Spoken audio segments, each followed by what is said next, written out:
काम 60 साल कहीं कर रहे हैं और हम जब बूढ़े होंगे तो हम किससे कहने जाएंगे कि हमारे क्या हालात होंगे। और हालात इसलिए है कि ये अभी तो एक अनुमान लगाया गया कि 37 में ऐसा होगा, ऐसा होगा, ऐसा। हमारे सामने उदाहरण है, ये बनारस के हैं डॉक्टर राम बालक चौबे साहब, ये बनारस के हैं, ये भी रिटायर हुए हैं। इनका 1 लाख के ऊपर वेतन था प्रिंसिपल इंटर कॉलेज में, 4044 रुपए।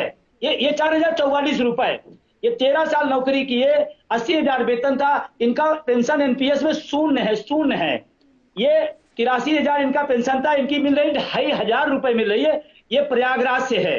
ये ये आपका 72,000 मासिक वेतन इनको मिल रही है, जीरो पेंशन। मैं ये कह रहा हूं, ये कोई अब कहने नहीं कि ऐसा होगा, ऐसा होता होगा। ये सामने उदाहरण है। मैं बड़ी विनम्रता से निवेदन करना जी चाहता हूं सरकार से, हम शासन से, कि इस बात को इधर उधर घुमाने के बजाय, एक लाइन माथा पच्ची के बजाय, कि आप नई पेंशन व्यवस्था को खत्म करके पुरानी पेंशन व्यवस्था लागू कर दीजिए। अगर आपको लग रहा है कि नहीं ये ऐसा है वैसा, तो आपका जो सुझाव है बिल्कुल मैं उसको स्वीकार करता हूं। ये नए कर्मचारियों पर छोड़ दें कि उन्हें नई चाहिए पुरानी चाहिए, क्लियर हो जाएगा मामला। और अच्छा, दर्द मुझे हो रहा है, दवा मुझे लेनी है, और डॉक्टर तमाम लोग घूम रहे हैं। और मजे की बात, जो डॉक्टर घूम रहे हैं वो सारे के सारे उस पहले से खा पी के मस्त हैं।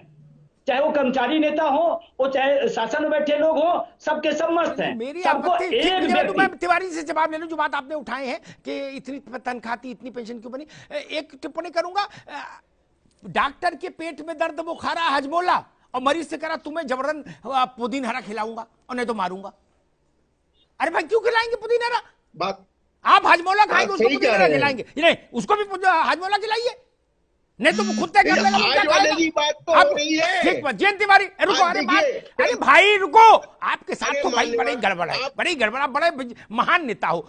जो बात विजय बंधु ने उठाई कि 72,000 तनख्वाह थी, उनको पेंशन मिली 800 रुपया, या जो भी, या फलानी तनख्वाह थी उनकी पेंशन बनी शून्य एनपीएस में, उस पर उत्तर दीजिए। ये क्या मसला, क्या है, वो क्या कह रहे हैं? लाखों लोग सुन रहे हैं तिवारी जी। पेंशन का जहां तक सवाल है, आप पेंशन की बात है, पेंशन जो मुद्दा है, तो इसको तो कोई नहीं मना कर रहा है कि पेंशन नहीं मिलनी चाहिए।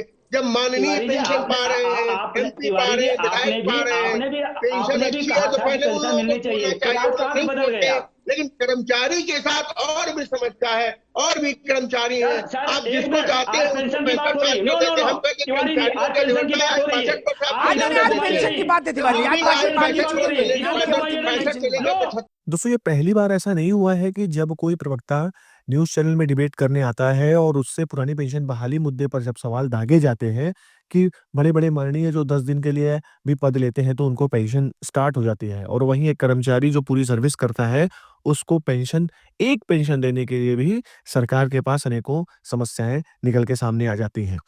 तो ऐसा क्यों है?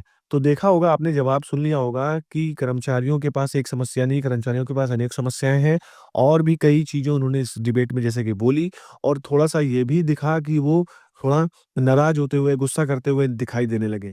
तो गुस्सा तो आना ही है क्योंकि खुद तो जब रसमलाई खाई जा रही है और कर्मचारियों और दूसरे जो वर्ग के लोग हैं उनको बोल रहे हैं कि आप लौकी का जूस पियो, तो ऐसे कैसे चलेगा? विजय कुमार बंधु ने देखिए आपको वीडियो में बताया होगा कि एक जो विद प्रूफ दिखाया है कि एक कर्मचारी पूरी सर्विस करके रिटायर होता है, तो उसको पेंशन में कितने रुपए मिलते हैं। यूपीएस पेंशन स्कीम की बात करी जाए दोस्तों, तो ये पेंशन स्कीम तो बिल्कुल भी कर्मचारियों के हित में नहीं बताई जा रही है क्योंकि इसमें जो पेंशन देने का सिस्टम है, वो ही बहुत ही अजीब है। अब इसके लिए तो आपको पूरी सर्विस ही करनी पड़ेगी तभी जाकर आपको पेंशन मिल पाएगी और एनपीएस में यदि आप शॉर्ट सर्विस करते हैं तो आपको उतनी पेंशन नहीं मिल पाएगी। तो कुल मिला के देखा जाए तो कर्मचारी दोनों तरफ से फँस रखा है। अभी एक आप लेटर भी देख रहे होंगे जिसमें एक बीएसएफ के कर्मचारी हैं जो कि अभी रिसेंटली रिटायर गए और उनको पेंशन मात्र स्टार्ट हुई 13,000 रुपए।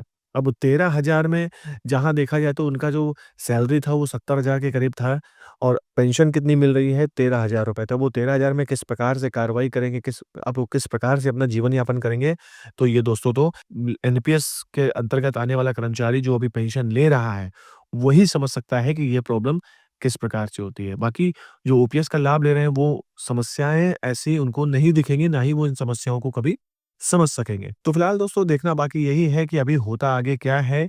इंतजार सभी को है। अभी विजय कुमार बंधु जी ने भी बोल रखा है कि अभी आगे कुछ और बड़ा करने वाले हैं। ये लड़ाई जो है वो अभी खत्म नहीं हुई है। पूरे देश में जब तक पुरानी पेंशन बहाल नहीं हो जाती है, मैं शांत नहीं बैठूंगा। अब सरकार पर इस पर कितना असर पड़ता है, सरकार यूपीएस में कुछ संशोधन करती है या यूपीएस जैसे कि आ रखी है गजट में वैसा ही कर्मचारियों को दी जाएगा, ये देखना अभी बाकी है। तो खबर यही थी। मेरे द्वारा दी गई जानकारी आपको अच्छी लगी है तो प्लीज़ वीडियो को लाइक, शेयर, कमेंट ज़रूर करिए। मिलते हैं अगली वीडियो में, तब तक